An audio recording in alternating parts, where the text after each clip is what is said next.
Episode 5.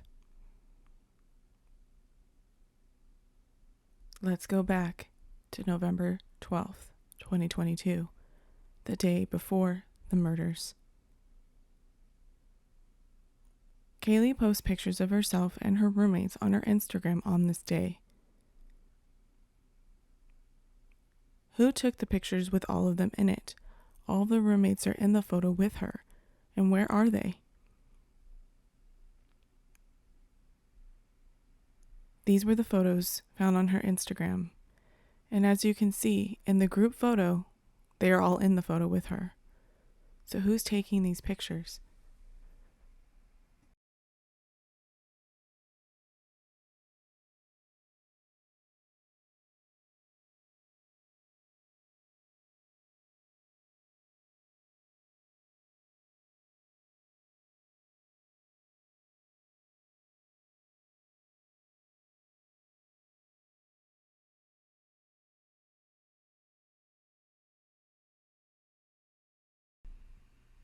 On November 12, 2022, all the roommates were to have attended the football game on campus.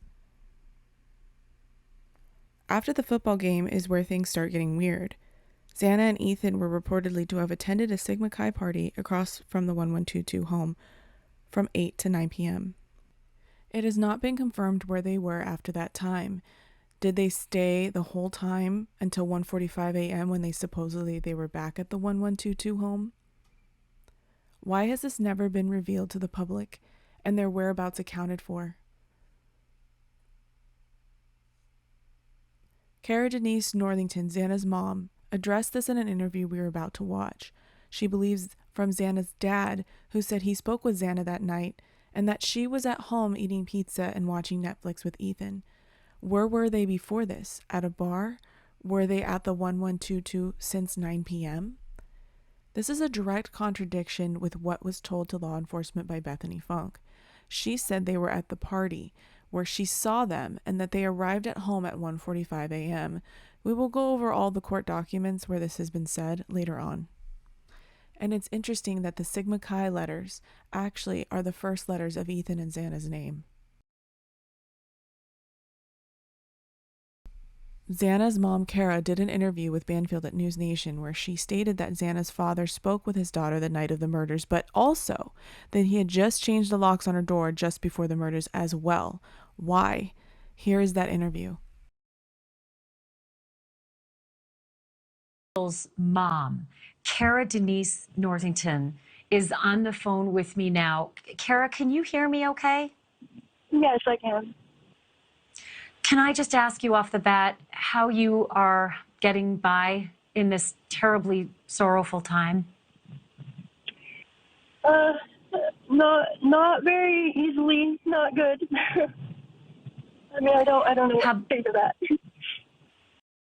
How do you expect she's doing, Ashley? Many have criticized this interview for being inappropriate and using a grief-stricken mother to gain ratings. But what do you think? I can't even imagine the pain that you and your family are going through. Have the police been helpful to you, Cara, to understand some of the things they can and can't say? Honestly, no. Honestly, no. She is not the only parent who has said the same thing. The Goncalves family echoed these sentiments, and so did Maddie's mom recently in an interview. Let's take a quick look at those clips.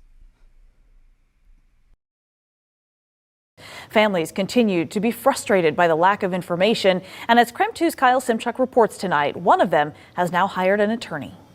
We've learned the family of Kayleegoncalves met with investigators and the Latah County prosecutor on Monday, and with them, attorney Shannon Gray, who told me the family is asking for more accountability and communication from authorities. Gray says Kaylee's family supports law enforcement and is grateful for the amount of resources on the case, but he says they've done a poor job of keeping families in the loop. Obviously, there is sensitive information that police are not giving out, but Gray says when it comes to the small updates they're sharing, Kaylee's family is hearing about it on Facebook and news reports. During our interview tonight, Gray said another point of frustration is the fact that investigators haven't really interviewed Kaylee's family throughout the course of the investigation. They haven't interviewed the people closest to her. That's bizarre. Maybe they do later on. We will take a closer look as we revisit everything. they just recently, I think, interviewed some of the families, but the Gonzalez family has never. They've given them a questionnaire to fill out about some information, but they haven't sat down with them and asked them questions about, I think, a lot of questions that they should have been asking a long time ago. The family is probably the most important piece of information you can get about the habits of the individuals that were involved. Now, this was just 3 weeks after the murders that they did this interview. I believe they met with law enforcement maybe later on. We will go over everything, but for now, let's take a look at a recent interview with Maddie Mogen's mom, where she made this statement. All this time that has passed from the time of the crime to the fact that we have not been to trial yet. I don't have a lot of comments on that. I would say that I feel like the legal system is not about the victims, and I'll leave it at that. Yeah. It's interesting to hear multiple parents' feelings on how law enforcement in this case didn't communicate, interview, or make it seem like they cared about the victims and their families. But then you hear the opposite from the Chapin family. Here, let's take a listen. And the U of I is a safe, wonderful community for them. But we felt that way before too, when we still do. Yes. Yeah.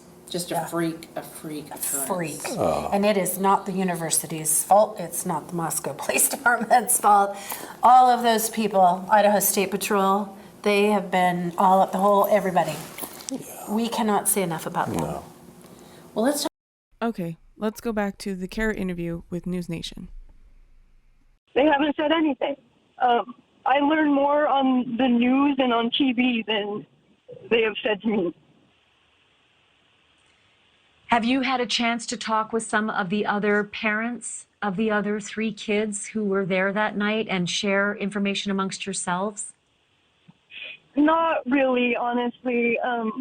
I've just been dealing with my family, and we've just been absorbing this shock. Can you tell me, Kara, what you do know about this terrible night? Well, what I do know is not nearly enough. Okay, so Kara is about to reveal where she and Xana's father thinks Xana and Ethan were during that missing time period. We need more answers. There is so much more that can be done that has not been done. And I just know that there's GPS, NASA.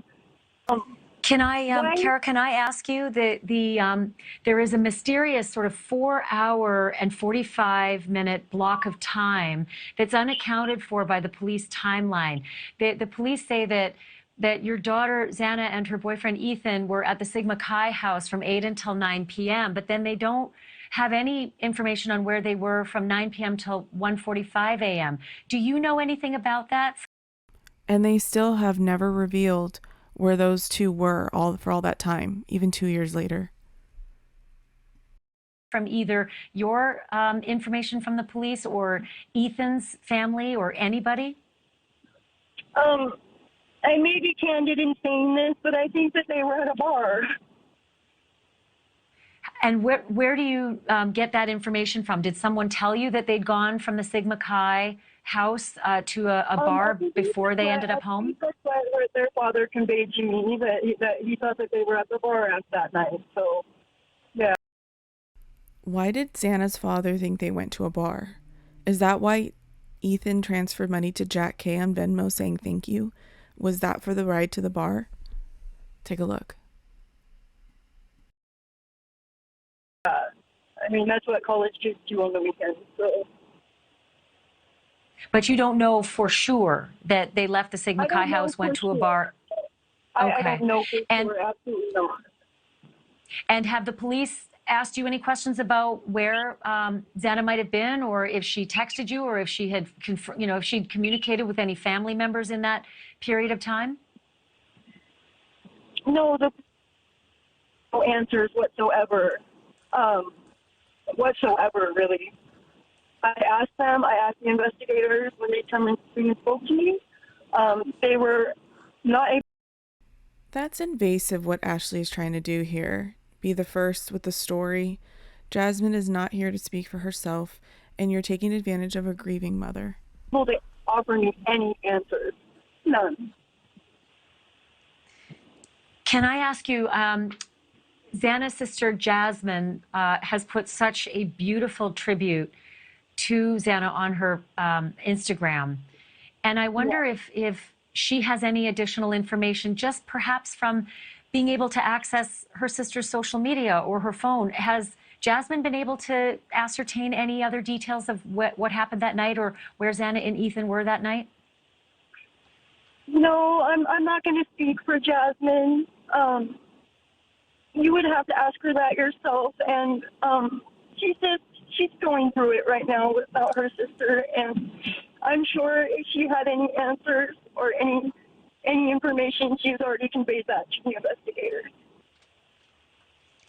May I ask you if you can confirm that Xana's room was on the second floor of the house? Yes, I can confirm that. How could she confirm that? I thought she hasn't been to the house.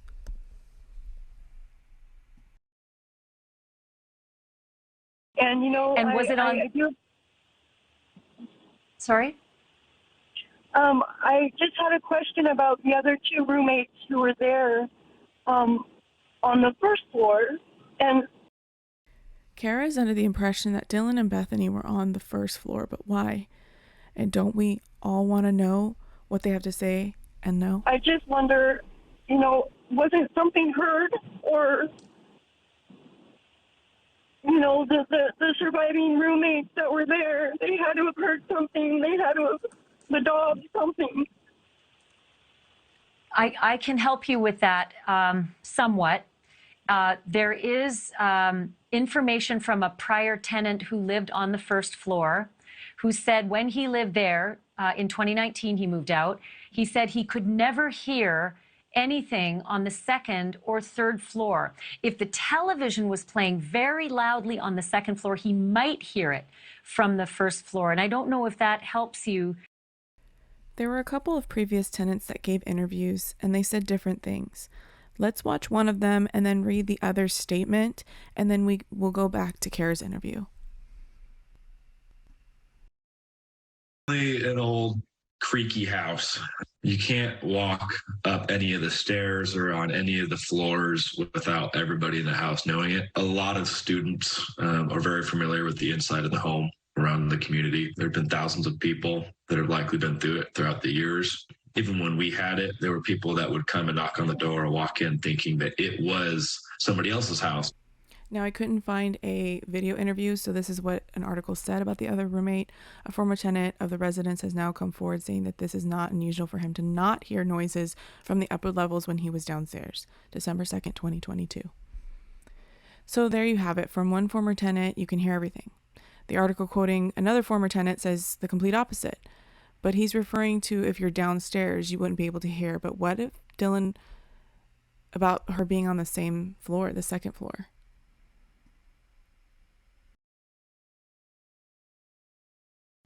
Now back to Kara's interview. To understand. The dog heard it, and the dog had to have been barking. You know? I have information. The dog Kara is referring to is Kaylee's puppy Murphy. This should have been caught on nearby door cameras to verify. There as well. That I've got information there as well. Our Brian Enton spoke with the parents of Kayleegoncalves, and they have actually referred to that. And Brian's going to play that interview in a moment. But bethanyfunke and dylanmortensen on that first floor may not have been able to hear anything, according to the prior tenant, who said it was extremely difficult to hear because of the construction of that house. But I do want to ask you, if I can, Kara, was your daughter Xana's room on the right side of the house if you're looking from the parking lot, or on the left side across from the kitchen? I can't answer that. She confirmed earlier what floor it was on, but now she says she can't answer. I'm a little confused. I can't answer. But you do know she was on the... I never went there yet, so I don't know. But you know she was on the second floor. Okay, so she says she She hasn't been to the property, but said with conviction earlier that she can confirm where her daughter's room was. Here, listen again. May I ask you if you can confirm that Xana's room was on the second floor of the house? Yes, I can confirm that. And, you know, May I ask you? Versus. I can't But answer you do that know because she was on the. I never went there yet, so I don't know.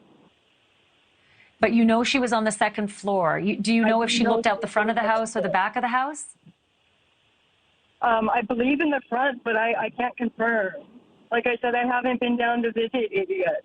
So I tried to go last month, but she was in class while I was down there, so. You just heard her confirm earlier in the convo to now saying that she can't confirm. So which is it? Okay, our viewers are looking at the front of the house right now, and the window that I'm referring to is on the second story in the front of the house. And that's where we are, triangulating that perhaps that's where Xana and Ethan were that night. I do want to ask you if you know whether or not Xana had a lock on her bedroom door. I believe she did, yes. Do you know if it was a lock that was a code that you would punch in on the bedroom door? The prior tenant who used to live there said that every one of the doors in that home, all 6 bedrooms, were rented separately like apartments, and they all had coded locks. But lots of social media pictures have shown at least one of the locks on the door across from the kitchen on the second floor. It didn't appear to have a coded lock. But do you? The room across from the kitchen was supposedly Dylan's room. So the killer comes in, and the only room without a digital lock, he just bypasses? You think that Xana's room had a coded lock? I believe it did. Her father mentioned to me that he had just went and replaced the lock the weekend before. Why was her father replacing the locks? This has never been addressed by law enforcement.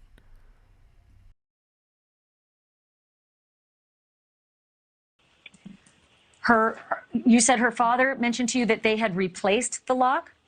Yes, that he had fixed it or something. But yeah, he said that he had fixed it the week before, just to make sure The week before. Yeah, yes. So then that's the lock on her own bedroom door, not the lock to the outside of the house. That's her own bedroom door's lock? The main lock he was referring to. I'm not sure. Just from him telling me that when we were speaking. So. But you're talking about Jeff, right? Jeff Kernodle, Xana's dad? Yeah. Absolutely, yes. And he had been there just a couple weeks before working on a lock, but you're not sure what door. Just the weekend before, and he went to meet Ethan's parents, and went to check on Xana, and it was Dad Week at WSU for Jasmine, so he was over there, and they're pretty close schools. Pullman and Moscow are fairly short distance away from each other. Did Xana's car have Arizona plates? I can't answer that. I don't know. And she used to live in Arizona, though, right? I believe she got the car in Arizona, so that's highly likely, yes. Do you know what kind of car she was driving? I don't. And you mentioned about the roommates, the surviving roommates. Have you had any opportunity to contact them? Do you or Jeff or Xana's sister, Jasmine, do you have their contact information? Are you able to call them to talk to them?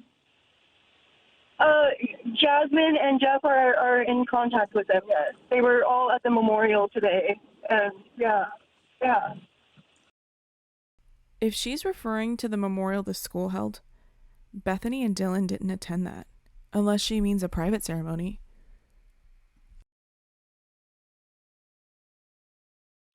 And what did those girls, Bethany and Dylan, say to Xana's dad and her sister about that morning when they woke up and came upstairs? What did they tell Jeff and Jasmine? I don't know. You would have to ask them that.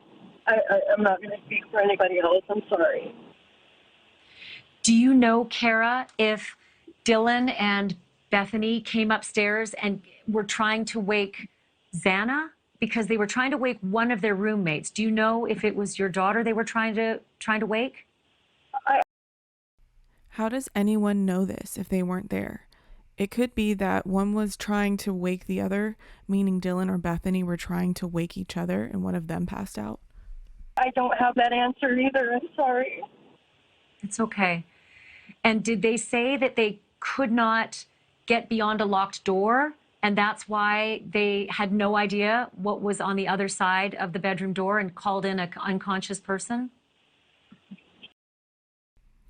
This is why this person is so heavily criticized for this interview. You can tell Kara is struggling to answer, yet she keeps asking for more and more. I believe that's right. What do you know about that? That they called in an unconscious person. I know that. But beyond that, I don't know.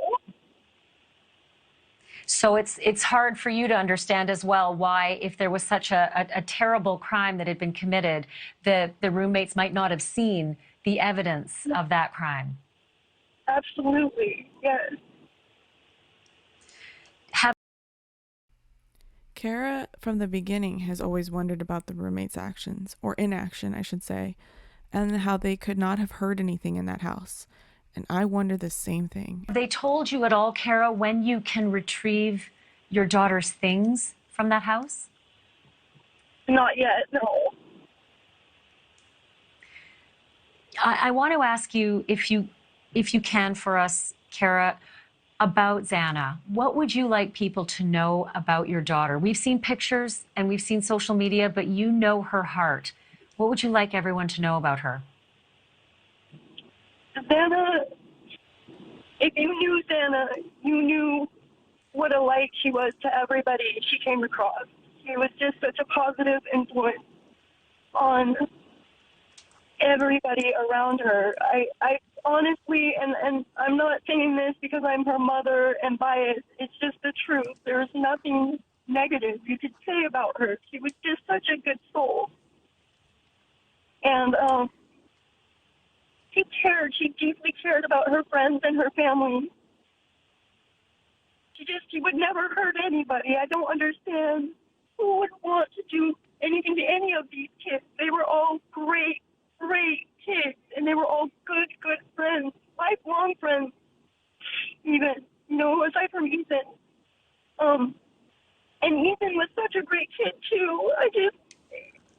No parent should ever go through this. These kids were good kids. I don't understand. Have you had a chance? Who would want to do this. Have you had a chance to speak with Ethan's parents? No, not yet.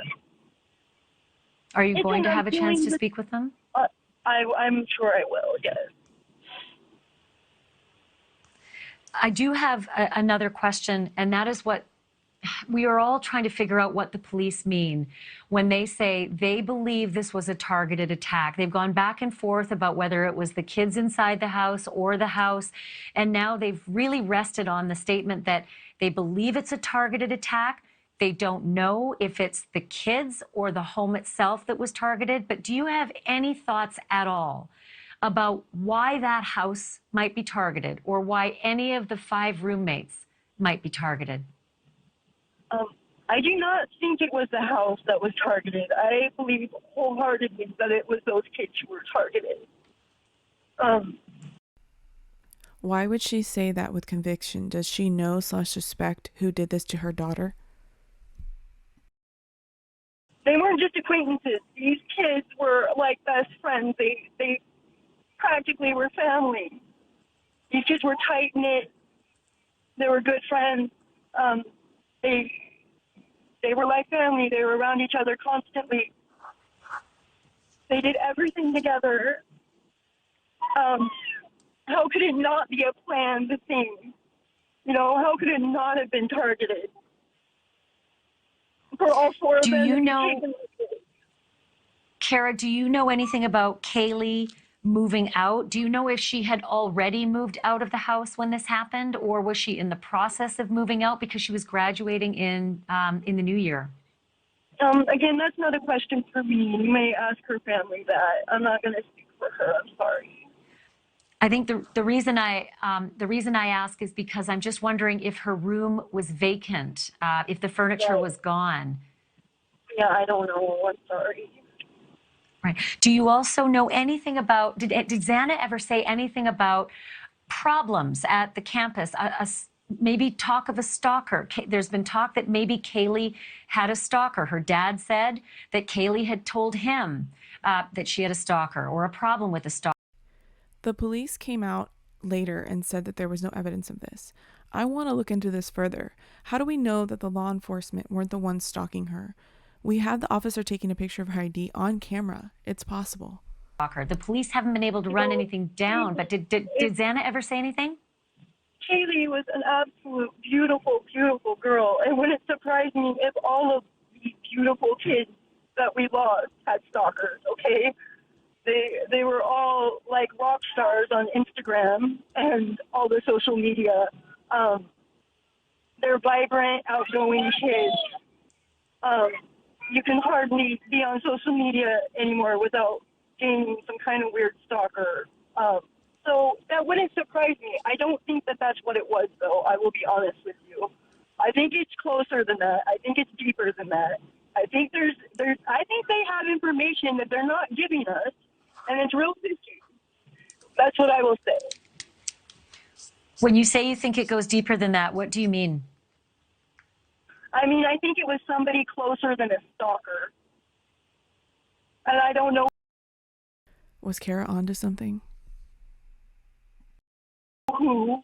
I'm not gonna specify anything like that. I'm just going to say I think that if somebody, you know, and I think possibly they may have trusted. That's the only thing I can think of, because how could something like this happen so quickly, so quietly, so without any answer, unless it was somebody super close to them. You know what I mean? Do you think the person who did this had been in that house before? I think they knew them. I think they may have even been friends with them. I think it had to have been somebody close to them to have been able to get away with it like this. Just without, you know, it just doesn't make sense. None of this makes any sense. Well, she's right about that. None of this has ever made any sense. It had to have been somebody they trusted that was, you know what I mean? I mean, somebody who knew the house well, somebody who knew them well. Kara, I cannot tell you how... So quickly, without a trace on. I can't tell you just how sorry I am for what you're going through, and the parents of the other kids. I said it before, I'll say it again, it's unimaginable. Just know that there are hundreds of thousands of people across this country tonight who are feeling for you as well. You know, in spirit, you are not alone. There are a lot of people who care deeply for you and your family, and they want justice for your daughter. I know, and I thank everyone so much for that. Xana's death will not be in vain. We are going to find who did this. I will not take my final breath until this person is found and brought to justice for these kids. Not just my daughter, but these kids and their families and their friends.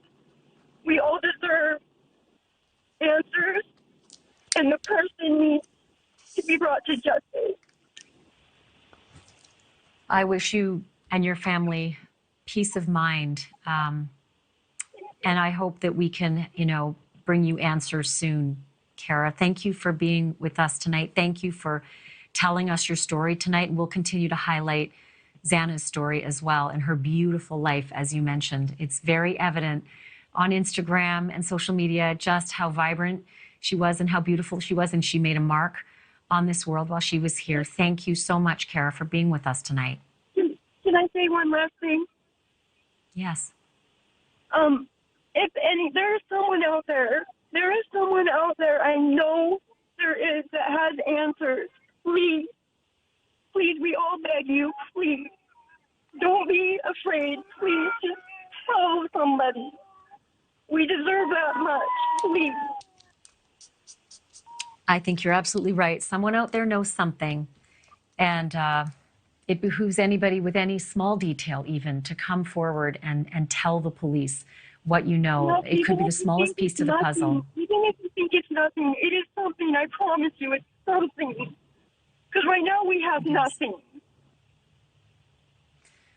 Kara Denise Northington, thank you for being with us. I think, you know, maybe we can talk again as we all plod through this investigation and the developments. But I'll repeat it. I do wish you peace and serenity in this very difficult time. Thank you. I appreciate it. November 12, 2022, the surviving roommates Dylan Mortensen and Bethany Funke were stated in the probable cause to be at home.